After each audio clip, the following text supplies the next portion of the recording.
Cette nouvelle vidéo est destinée à vous présenter la liste des activités récurrentes. Donc dans le bandeau présentant les différentes listes, c'est la deuxième. À noter que vous avez en haut à droite de chaque liste un petit indicateur en vert. Il vous présente le nombre d'items présents dans la liste. S'il apparaît en rouge avec un numéro, comme 2 par exemple, ça veut dire par contre que vous avez deux tâches qui sont en retard par rapport à l'échéance que vous aurez pu fixer.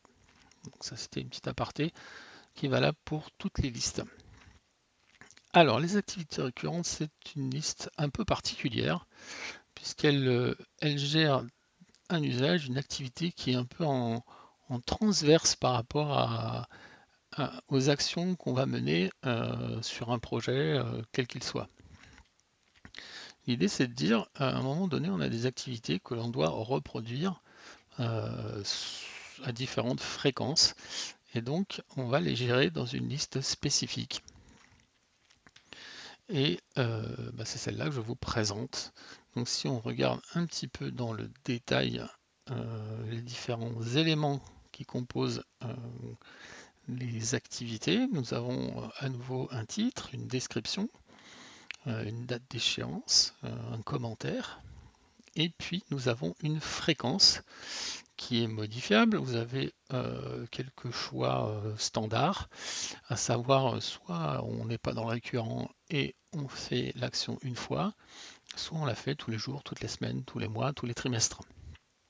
Voilà. Et le côté pratique par rapport à ça, c'est que cette fréquence est associée à la date d'échéance. Ce qui veut dire que en fait, le bouton ici est réactif. Quand l'échéance est arrivée et que vous réalisez l'activité, il vous suffit d'appuyer sur le bouton pour incrémenter la date d'échéance euh, euh, de la fréquence que vous avez sélectionnée. Alors ça peut être très pratique. Ce qu'il faut savoir, c'est que cette date d'échéance, elle a un code de couleur.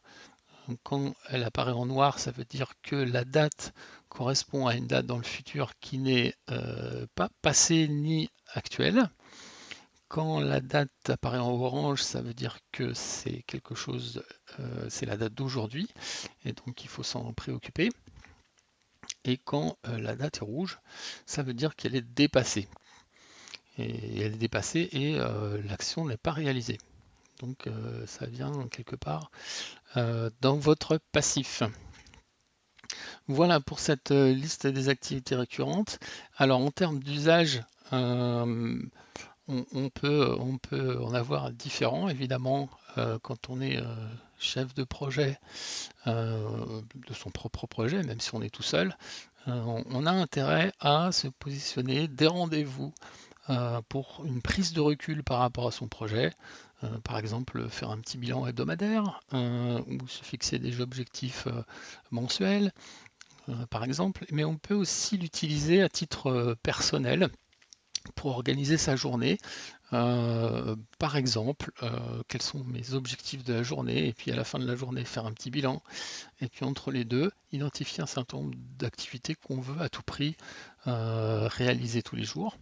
Donc ça, c'est dans une logique de transformation de son petit cerveau en activant les bonnes pratiques de neurosciences. Vous avez un article dans le blog de BeetleChoice.com qui vous parle de ce sujet. Voilà donc pour cette deuxième vidéo associée aux listes. Et la suite tout bientôt.